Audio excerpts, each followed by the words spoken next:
What's up, internet? Riley Evans back at you again with another video. Thank you so much for stopping by my channel to learn about all things health, fitness, and nutrition related, all from a 100% body positive perspective. Today's video is all about the booty. We're talking butts.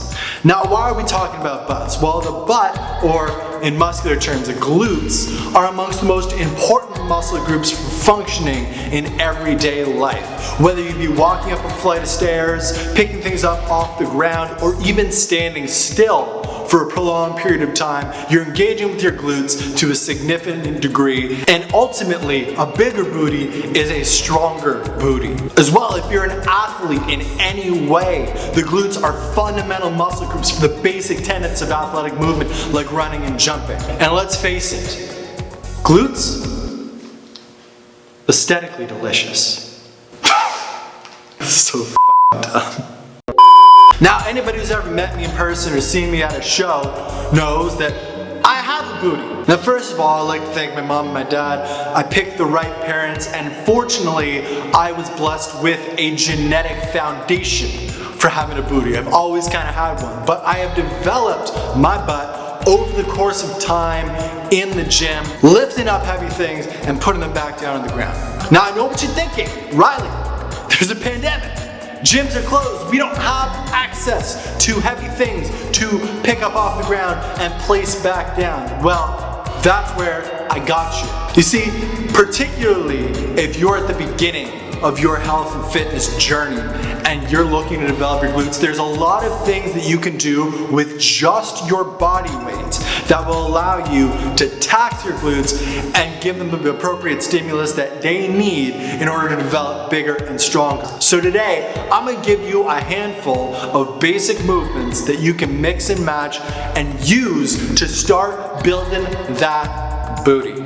Just to get something out of the way, something you're not going to see on this list is the traditional two-leg squat. Now, there's a couple of reasons for that. First of all, it's not a misnomer to say that the squat does engage the glutes. It does as a secondary muscle group, but the squat is primarily a means to build up your quads. The glutes are very much a secondary muscle, and you can see that just based on the amount of knee flexion, which is controlled by the quads, that you get in the squat versus hip flexion, which is controlled by the glutes and hamstrings that you get. You get a lot more knee flexion in pretty much any variant of a traditional two-leg squat. So it's primarily a quad building exercise. Second of all, the reason that barbell and weighted squats are so effective is because the squat is a very efficient movement that allows you to lift a maximal amount of weight for the position. However, what that means is, from a body weight perspective, it's not an efficient exercise in terms of the amount of time and repetitions that would be required in order to get a sufficient stimulus for growth. Even for people at the beginning of their fitness journey, you would probably want some amount of weighted resistance in order to make the squat worth your time. Now, first up on the list, we have the ultimate glute building exercise. That is, of course, the hip thrust. A gentleman by the name of Brett Contreras, who's known within the fitness and science industry as the glute guy because he is the world's foremost expert in glute development, says that the hip thrust is the #1 most effective exercise for developing glutes. It puts the gluteus maximus at the center of the movement pattern and puts it as the primary actor in the motion. Now, what you're going to want to do is you're going to want to lay down with your shoulders balanced across the edge of a chair and extend your legs out and plant them firmly into the ground with your butt touching the ground as well. From there, once you're in a comfortable position, you're simply going to want to squeeze and engage your glutes and have them push your pelvis forwards up into the air until it is level with your knees and where the chair is. From there, you're going to want to hold the contraction for a couple seconds and then slowly release back down to the ground. And from there, you're going to want to continue the motion up and down. And from there, you're either going to want to continue the motion until failure or until the burn in your glutes has reached the point where it's sufficiently uncomfortable that you need a break. Now, over the course of time, you're going to develop strength in this motion, and it's going to become progressively easier, and you might want ways to make it harder. Well, there's a couple things that you can do. First of all, you can take any kind of weighted resistance that you can find around your house, whether it be cans, bottles of water, things like that, throw them in a bag, and then place that bag on your waist right at the hinge point of your hips in order to provide weighted resistance for the movement. You can also do a single-legged variant, a one-legged hip thrust. The setup is exactly the same, except the leg that you are not flexing and not working is extended straight forwards and held up in the air beside the leg that you are working. One of the great things about the one-legged variant is that it allows you to address strength imbalances in your legs. Most people will find that one of their legs is a little bit bigger and a little bit stronger than the other one, and doing exercises like the hip thrust isolaterally or one leg at a time will allow you to address that. The second movement I want to talk about is called the Bulgarian split squat. It's also known as a rear foot elevated split squat. The setup for the movement is as follows.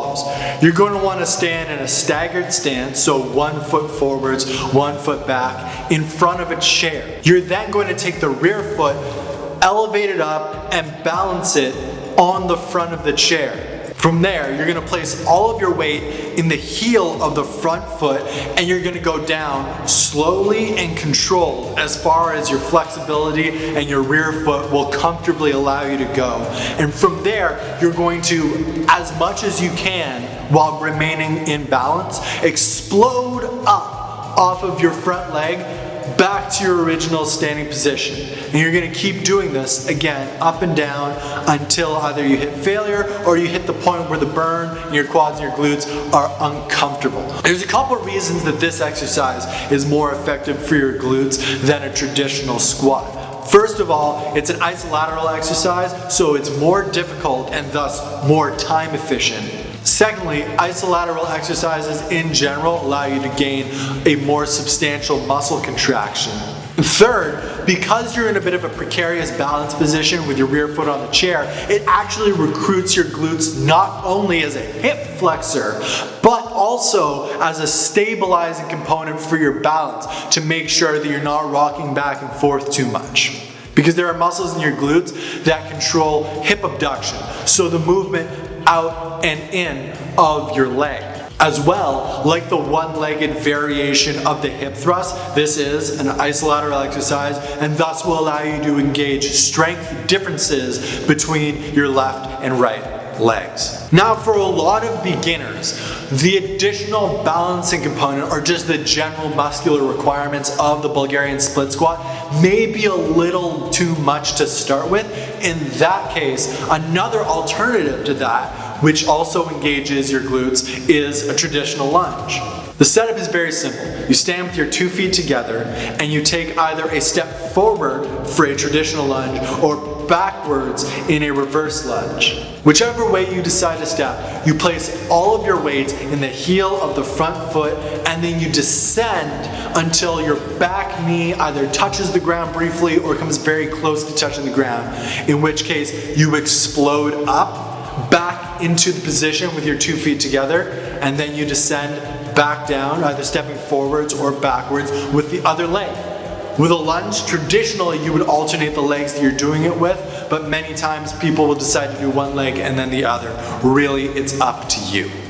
And as with the hip thrust, it's also very easy to add resistance and weight to either the Bulgarian split squat or the lunge once your strength progresses to the point where you find the movement too easy. You can either fill up a backpack full of things you have around your house and add weight that way, or if you do happen to have dumbbells or other specific resistance equipment, you can simply hold them in one or both hands and add weight to the movement that way. I promise you folks, if you start mixing these exercises into your home workouts, you're going to see results not only in how big your booty looks, but how strong the muscles in your glutes are. Whether you're trying to hinge your hips athletically and you're doing things for sports, or you're just trying to function in everyday life. Ultimately folks, as much as I joked about butts and glutes and booties being aesthetically delicious or whatever the wacky shit I said, the reality is that the most beautiful glutes and the most beautiful booty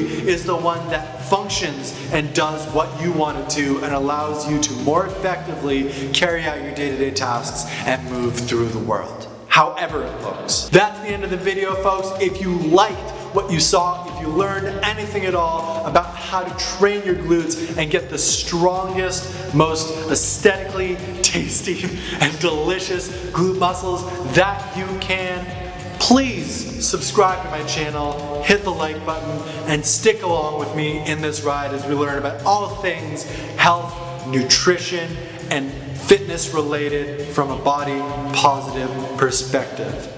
I've been Riley Evans. Thank you so much for watching this video. I'll see ya in the next one.